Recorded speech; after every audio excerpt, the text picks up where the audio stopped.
Voilà, je suis en face des remparts de l'Oudaïa.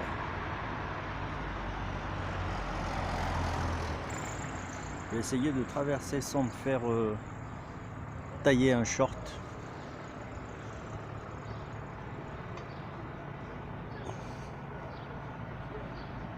Voilà, je vais rallonger un peu les remparts pour aller à l'entrée principale.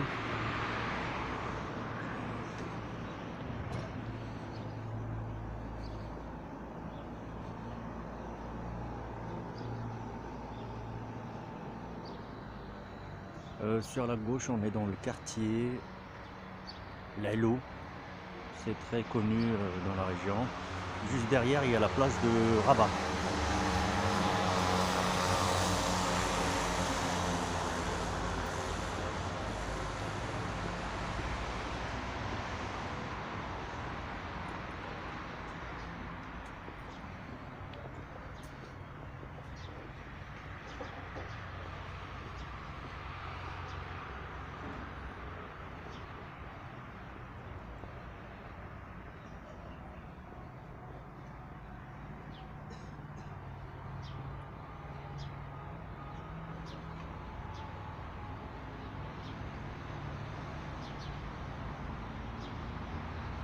Voilà une jolie porte avec deux canons de part et d'autre.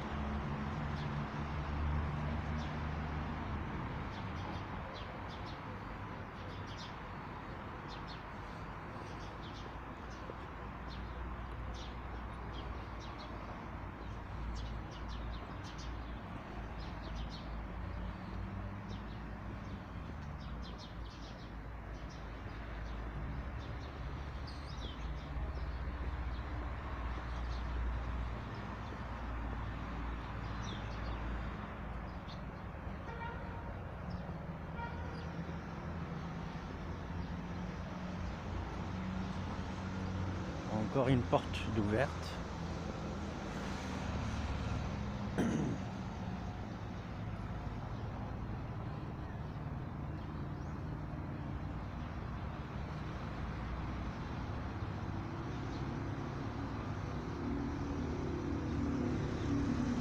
Avec un canon juste à l'entrée.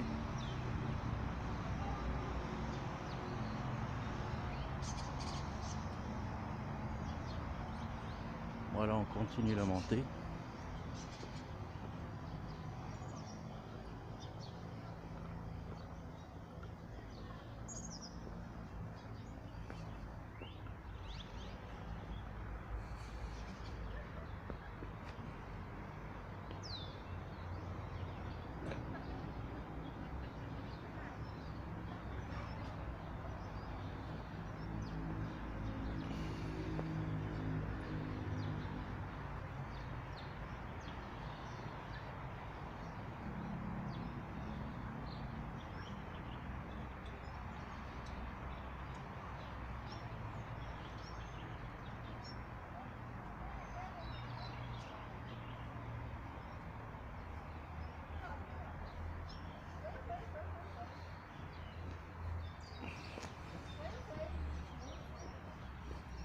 Je vois des personnes qui se prennent en photo. Je pense avec Chella et l'Oudaïa, c'est les deux vraiment sites touristiques et patrimoniques de la ville de Rabat.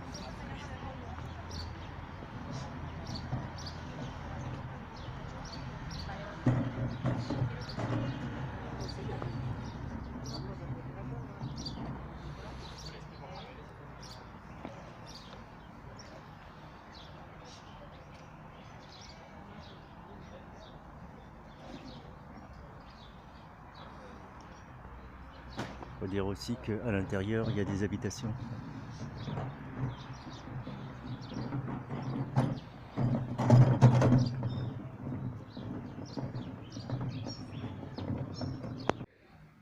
Voilà, on est à l'intérieur de l'Oudaïa et là on découvre une énorme porte avec une petite sur la droite. Une énorme, elle doit faire 6 mètres de haut, vu la taille de la voiture. Voilà. Et voici, on arrive à une porte qui donne sur un gros patio qui donne sur l'océan et sur la plage de Salé et Rabat. C'est donc la place que j'ai appelée patio. Alors elle est grande quand même, avec des murets au bout. Et c'est une vue magnifique sur l'océan Atlantique. Et surtout, côté droit, on a la plage de Salé et les Molles. Et sur le côté gauche, la plage de Rabat avec ses molles. Voilà. Voilà, donc j'avance vers les murets qui font limite de la forteresse. Et là, on va découvrir l'océan Atlantique. On est franchement perpendiculaire à l'océan Atlantique. Alors je préfère aller du côté droit pour apprécier la plage de Salé et tous les travaux qui sont en cours pour aménager la plage.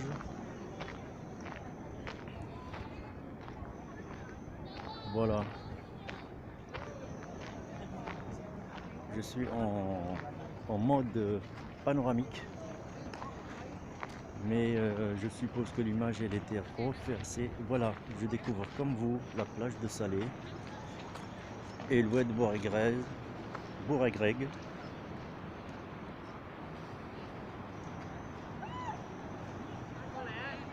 Donc la plage de Salé elle est tellement belle et tellement énorme. Et ce qui m'étonne c'est qu'elle est tellement propre. Voilà, derrière on voit qu'il y a un cimetière, de Salé. Et de ce côté-là, toutes les constructions du côté Salé qu'on voit en face, après la rivière ou le fleuve Bourg-Greg. Voilà. Avec une très belle mosquée au milieu, qui est très récente. Voilà, voilà. Et ma foi, il y a beaucoup de monde en ce moment, hein. On est vers 11 h du matin. Il y a pas mal de touristes sur la place. Différentes nationalités, je suppose. J'ai vu des Asiatiques, des Russes, des Français, des Espagnols. Et je pense des Italiens aussi. Et puis voilà, donc tout le monde est content parce que c'est une belle journée ici. J'admets que ce côté-là, du côté Salé, c'est plaisant de regarder. Je ne sais pas si vous voyez sur les rochers, il y a des pêcheurs dans cette direction sur la grande molle, construite en grosse pierre. Et ma foi, il y a une descente, il y a des escaliers qui mènent sur une petite place en bas du muret, carrément du mur de la forteresse. Voilà.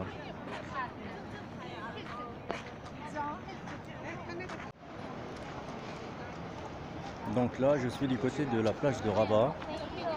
On voit les deux énormes molles des deux côtés de la rive, des rives de la ville de Salé et la ville de Rabat. Et là, on est sur la plage carrément, la plage isolée de la plage de la ville de Rabat, qui est plus petite, ma foi, que la plage de Salé. Il y a une différence carrément de structure et d'espace. Et là, on voit le début de l'embouchure du fleuve Bourg-Greg. Avec, je suis étonné quand je vois qu'il y a beaucoup de molles qui sont faites, préfabriquées avec des grosses rochers. Et que les deux grosses molles au fond étaient à la base un chemin de fer. Il y avait un train qui passait pour recevoir les marchandises venues d'Europe, principalement de France. Et qu'aujourd'hui, il n'y a plus de trains, ils étaient refaits. C'est ce qui a permis la formation des deux plages des deux villes. Voilà.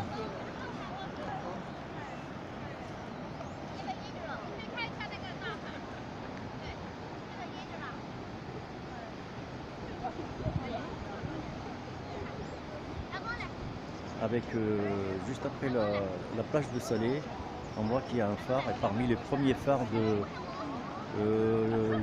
d'après ce que j'ai compris, le premier phare du Maroc. Je ne sais pas s'il est fonctionnel ou pas, mais je suppose que oui, vu qu'il était refait, et on voit qu'au sommet c'est tout neuf, parce que je suis passé à côté l'autre fois. Voilà, et toute la beauté de l'océan Atlantique. Alors voici une vue superbe de la plage de Salé. Un cadeau pour tous les Slaouis et les gens qui aiment la ville de Salé, bien sûr. Voilà, elle est toute propre. Je pense qu'elle est en aménagement encore. Je ne sais pas pourquoi il y a des tas de sable là-dedans. Je ne sais pas ce qu'ils font. Je pense que parce qu'ils sont en train de toujours nettoyer le fleuve Bouragreg. Ils sont en train de le draguer depuis des années pour que ça donne ça. Voilà. Et l'oued de Bouragreg qui arrive, hein, qui arrive de l'Atlas, hein. Il se jette dans l'Atlantique. Voilà. C'est ce qu'on appelle l'embouchure de Bouragreg. C'est là entre les deux blocs de pierre que vous voyez. J'appelle ça des molles. Voilà. Et avec la superbe nouvelle mosquée de Salé.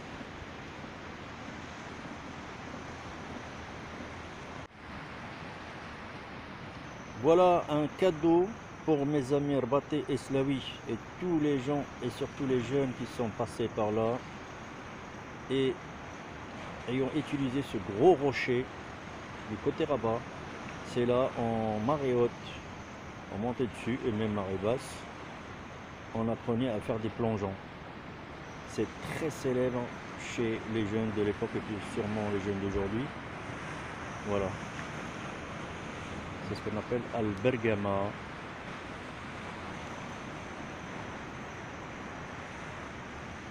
Voilà, il est toujours là, avec ses petits frères qui sont à côté.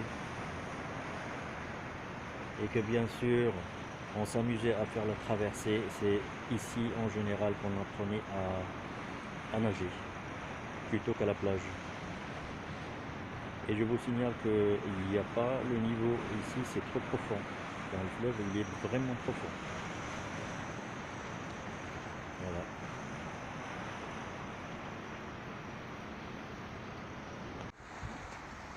Voici les fameux rochers sur le côté en bas de l'Oudaya, côté Rabat. Et en face, il y a la plage de Salé. On est sur l'embouchure de Bouragreg, le fleuve Bouragreg. Voilà les deux rochers, ou les trois. C'est là où les Rabatis et les Slaouis aiment bien plonger en marée haute. Voilà, voilà.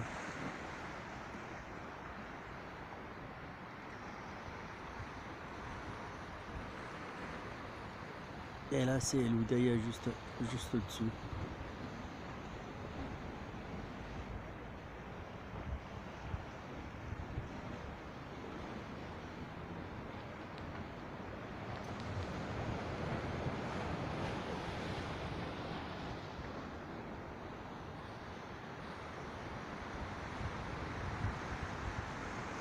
Et au loin, la tour Hassan.